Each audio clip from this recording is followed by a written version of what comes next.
Kasi pare, di ba nga, yung napaka-iksi na lang, ilang weeks to go na lang at mas nakita niya siguro diferensya ng mga from the bench point of view, nakita niya ang mga kakulangan, but it will be a challenging task kay Coach Tim dahil pare 5, di ba, mag-Japan B-League. So, I don't know lang, hindi ko lang alam kung napaghandaan nila itong Asian Games when it comes to, at kahit habang pinoform to, kasi nung araw, nung napayapang Ron Jacobs, habang pare nagsisiya Games, nagpo-form na rin siya ng team ng pang ABC. Kaya pare, actually, kaya nagdadalawang twice a day ang practice. Yung sa umaga, practice para sa ABC, plays lahat pang ABC. Yung sa hapon, practice naman ng pang SIA Games. So, ganun. Hindi porque kaya twice a day dahil para lang twice a day yung mga bata, mga player. Kami hindi. Talagang for different na atake sa SIA Games at saka sa ABC. So, I don't know lang kung ganun yung gagawin ni Coach Tim. Kung anong preparasyon ang gagawin niya dito sa Asian Games. Kasi, maraming ine-expect siyang players na hindi wala ron. Naghanap siya malaking wing. Yung na in the mold of AJ Edu, ewan ko kung saan niya hahanapin yun. But with Brownlee, naku po, alam mo naman yung Brownlee, do it all yun, plus si Kwame. So medyo mabigat-bigat na medyo covered din. Ibang klase naman ng tipo. Di ba, pre? Yun lang, ang kalaban natin, sino ba? Anong tingin mo, pre? Ikaw? Well, ako, okay din. Kung mayroong coach na pwede dyan is Coach Tim, di ba?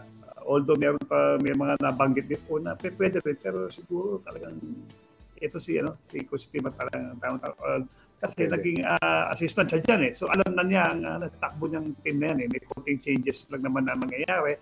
And yung mga iba nag-aalisan, yung mga pumalit naman eh. At nabanggit mo nga kanina, si Brownlee and Kwame. Parang sa pagkabanggit mo ng dalawa, parang wala, I don't know, there's a limit for naturalized players. Unlike sa World Cup, may limit kasi isa lang, di ba? Ito, Kwame and Brownlee can play together. So, okay lang. Kung makakadagdag ka pa pala, kuhanin mo na ulit sino ba? Si Blatch na naglaro sa atin dati. Di ba? Di ko alam kung ano yung mga rules na gano'n, no? And also, itong take ko dyan, no? Okay, kasi ito, alam mo sa World Cup, okay na ako sa performance ng Philippines. Okay, kasi considering na halos talunin natin number 20, Dominican Republic. Ang ganda ng performance natin against number 10 sa world ranking, Italy.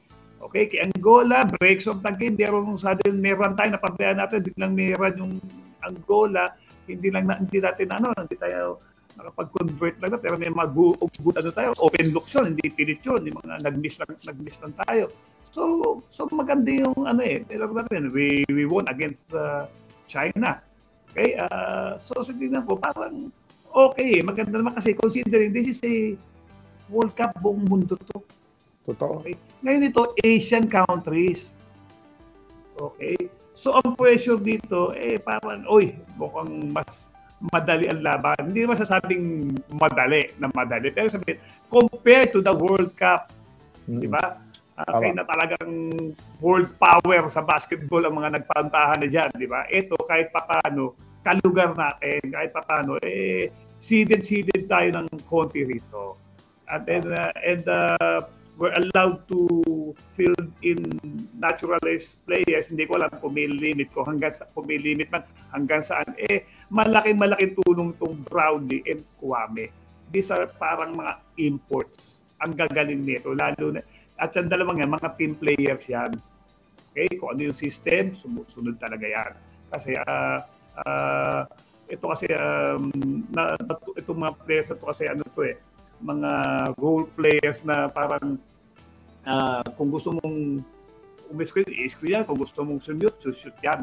Kayang-kaya nila yan. Pero siyempre, ang kanilang paglalaro is more of a kasama sa system ng ibibigay ng isang coach. And I'm sure na si Brownlee na naging under kay Team Cole Coach. for so No. many years at ilang championships ang binigay niyan, hindi mahihirapan sa sistema ni Team Cole. At well-adapt yan. Alam na ni Brownlee ang style ni Coach Team Cole. So magandang class factor.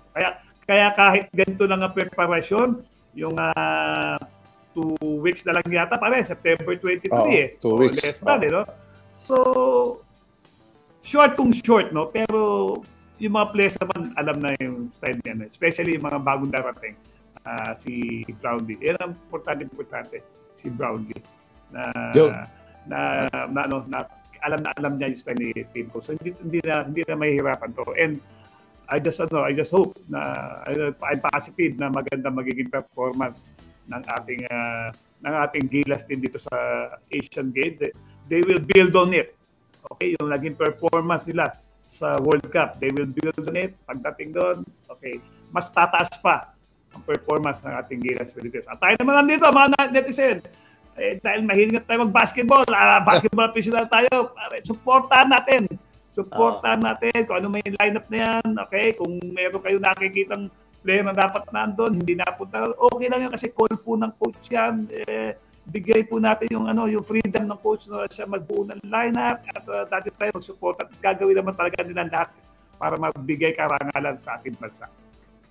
Tama, pare. Tumpak ka dyan, pare. Ako din, talagang itong